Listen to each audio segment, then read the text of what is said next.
Hey yo guys, how's it going? Tally here, and today we answer the question, are Phantom Knights good?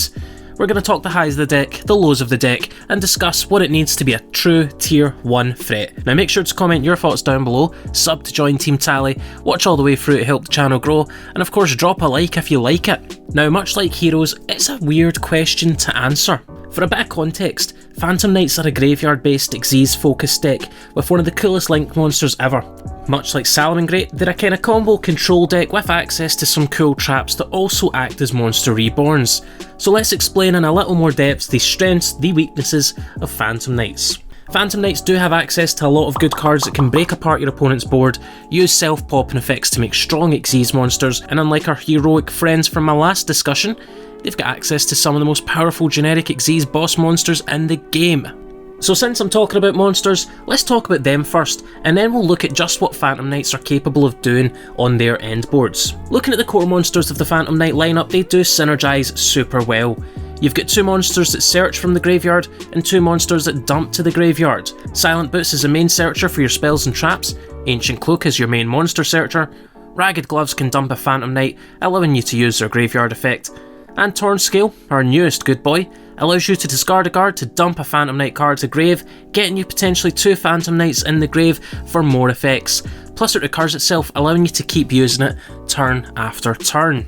And in terms of Xyz monsters, you've got Breaksword, which allows you to break your opponent's board while building your own, setting up rank 4 plays in order to combo into your game ending rank 5, Arc Rebellion, but we'll get to him later.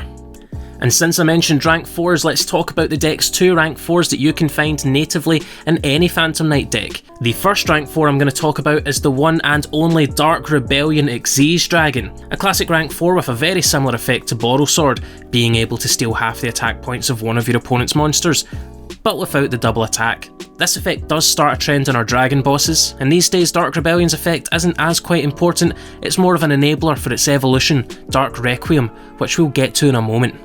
And our second archetypal rank 4 is Raider's Knight, a card that allows you to rank up or down into a Phantom Knight, Xyz Dragon, or a Raid Raptor monster, meaning you can pick apart boards with multiple Breaksword or OTK aggressively with Arc Rebellion Xyz Dragon. Speaking of, this leads us nicely to talk about our rank 5 boss monsters, 2 sides of the same beautiful coin.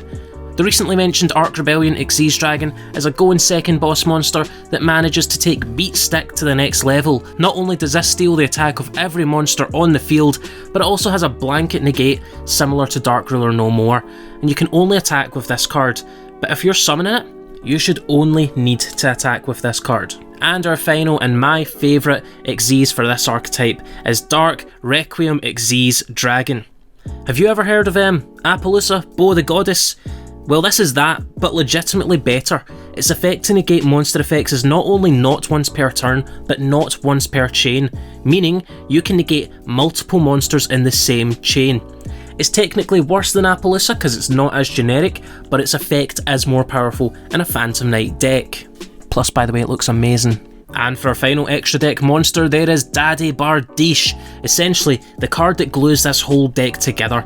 It tutors a PK spell or trap and dumps one to the graveyard, essentially acting as a searcher for multiple cards and allowing you to trigger Phantom Knights, and it has the added benefit of being able to pressure your opponent by destroying a card when a Dark Xyz monster is summoned to one of its linked zones, essentially turning your Breaksword into a potential free pops. And that's our monsters really. The deck has a strong lineup of monsters to finish on and decent effects within the archetype.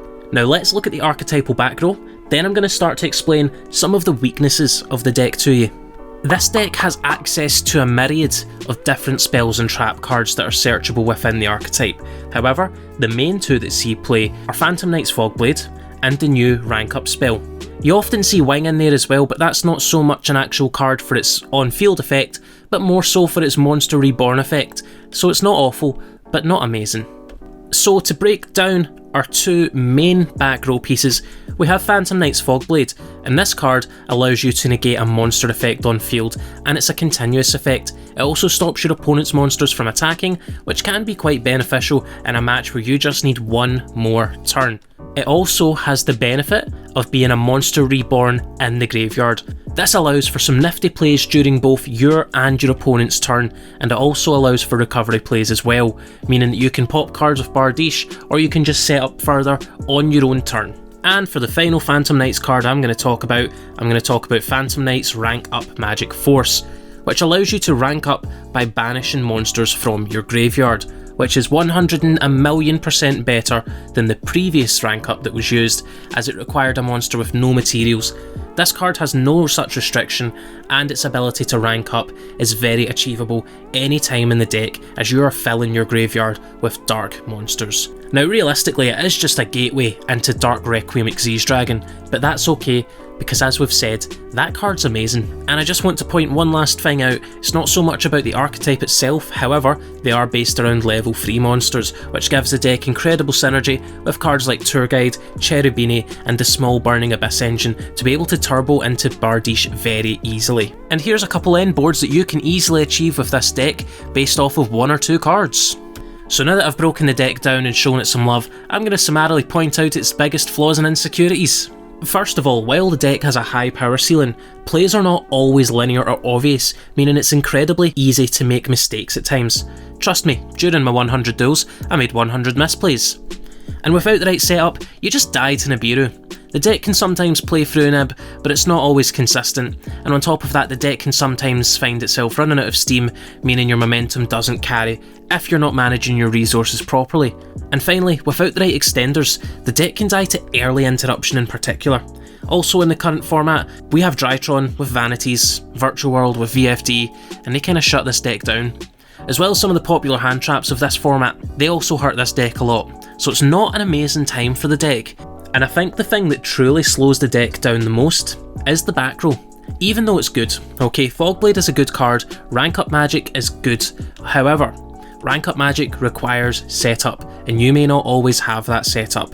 Also, Fogblade is a trap. Traps are inherently slow. While it has good graveyard effects, pretty much the most consistent way that you're going to get it in the graveyard turn 1 is with Torn Scale. If you do not have Torn Scale access, then yeah, it's still a negate, but it's not a combo piece at that point, which again, you may end on a slightly worse board because of that, and that can be detrimental to the deck.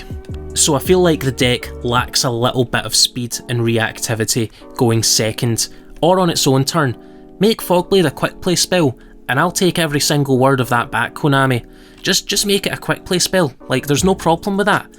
Then we've got something. So quick play Fogblade aside, I'm going to talk about how I would improve the deck and tweak the cards. Now, last time for Heroes I invented 2 brand new cards for the deck, and that was fun, but this time I think I'm going to take a look at the deck and try and tweak existing cards to make it better. Now the first card that I would tweak would be Break Sword. And the only thing that I would do to Break Sword is make it a quick effect. This would turn any 2 level 3s in the deck into a Trident, and we know that that card's good, and I'm a big fan of quick effect destruction during your opponent's turn. And on top of that, without much effort, the deck would be able to end, at worst, a single monster negate and a pop, which is sometimes all you really need. Look at Salamangreat in its heyday.